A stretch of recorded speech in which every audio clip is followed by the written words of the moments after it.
وننزل من القرآن ما هو شفاء ورحمة للمؤمنين। এতেকাফ একটি গুরুত্বপূর্ণ ইবাদত। কিছু কারণে এতেকাফ নষ্ট হয়ে যেতে পারে। নিচে এতেকাফ নষ্ট হওয়ার কারণ এবং এতেকাফের শর্তগুলো তুলে ধরা হলো।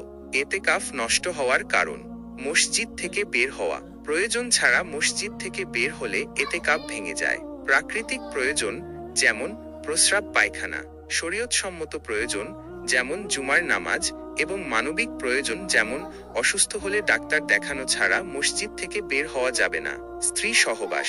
এতেকাফ অবস্থায় স্ত্রী সহবাস করলে এতেকাফ ভেঙে যায়। বেহুশ হওয়া বা পাগল হয়ে যাওয়া। এতেকাফকারী যদি বেহুশ হয়ে যায় বা পাগল হয়ে যায় তাহলে এতেকাফ নষ্ট হয়ে যায়। ইসলাম ত্যাগ করা।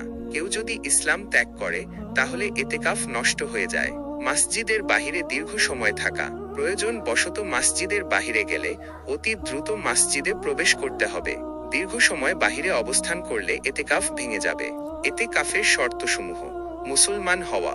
এতেকাফকারীকে অবশ্যই মুসলমান হতে হবে। জ্ঞানবান হওয়া। এতেকাফকারীকে জ্ঞানবান হতে হবে। পবিত্র থাকা। মহিলাদের হায়েজ ও নেফাস থেকে এবং পুরুষদের জানাবাত থেকে পবিত্র থাকতে হবে। নিয়ত করা। এতেকাফের জন্য নিয়ত করা আবশ্যক।